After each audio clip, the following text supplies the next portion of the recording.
Hey everybody, it's Brian for GadgetUnit.com, and today I'll be bringing you my video review of the GX Gaming Maurus first-person shooter / RTS gaming mouse.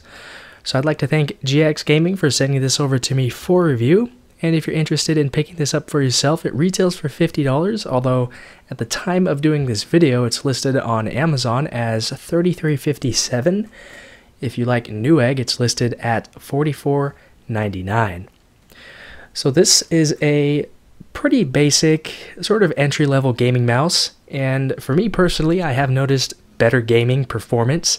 I'll talk about that in a little while. In terms of the packaging, here's what it looks like. I'm sorry I cannot fit it all into frame. Here it is if you are interested in checking it out. Now, all that comes in the packaging is, of course, the mouse itself, some documentation, as well as a CD that includes the software for Windows, which lets you customize the macros, the sensitivity level, the lights, and things like that. First, let me go over the mouse itself. Like I said, it's pretty simple, so you have your left and right click buttons, your middle click and your middle scroll wheel, which ratchets into place, which I like. It's not a smooth scroll wheel where it doesn't click at all, so I do like this quite a bit. We do have a left button and a right button. These are both configurable in the Windows software. I actually have this left button set to record for fraps, so I could just hit this button and I'm automatically recording my games or whatever it is I'm doing. Here's what the bottom looks like. We do have these, I'm not quite sure what these are actually called, but I have been using this mouse for a couple of weeks and they are definitely wore down quite a bit, but the mouse continues to glide on my desk just fine. Here you can see the red laser. In terms of specs, this mouse supports DPI of 450 all the way up to 3500. Of course, you could adjust these within the Windows software, or you can assign a macro button to go through the different DPI settings. I believe in Windows I have mine set to 900, which I think is a good mix between general using your computer as well as gaming. Let me show you the lights real quick. All I have to do is replug it in. That's what the light looks like. Not too sure how well that showed up on camera, but in the Windows software, you could have it so it's on all the time. You could have it so it's slowly pulsing on and off, or you could just leave it off altogether, which is what I opted to do because the light sometimes gets annoying. It just doesn't seem too practical to leave that on. The next thing I want to talk about is the cable.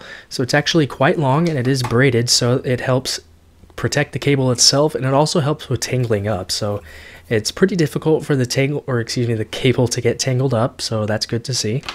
Let me go ahead and show you the USB connector end of it. This is what it looks like. It's a bit long, a bit longer than it needs to be, but the USB port end itself is gold plated, so that probably won't help you with anything, but it is gold plated if you are interested in that.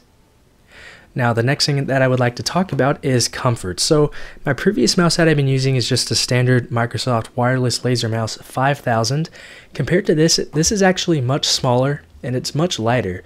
So it definitely took a while to get used to this, and I'm still trying to get adjusted for it.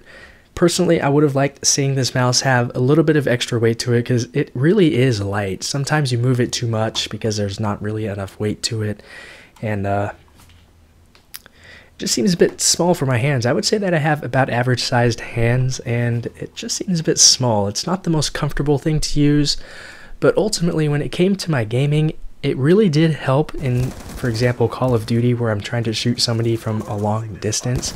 This mouse really did help compared to my old Microsoft mouse, which I think comes down to the sensitivity level, which again I had it set to 900. It felt just right when doing long range shooting.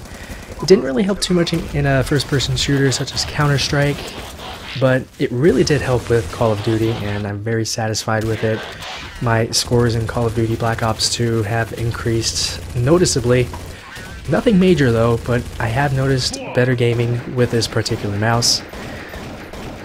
Overall, I think that if you are looking to get into the gaming accessories for your computer, I think that this is a good area to start with. The Maurus gaming mouse, my GX Gaming, it does a really good job at helping you with your games, and the Windows software is really customizable, and that's really where you're going to be spending your time, sort of getting things tweaked and set up properly with different macros if you want to do that, or different sensitivity settings if that's what you need to do.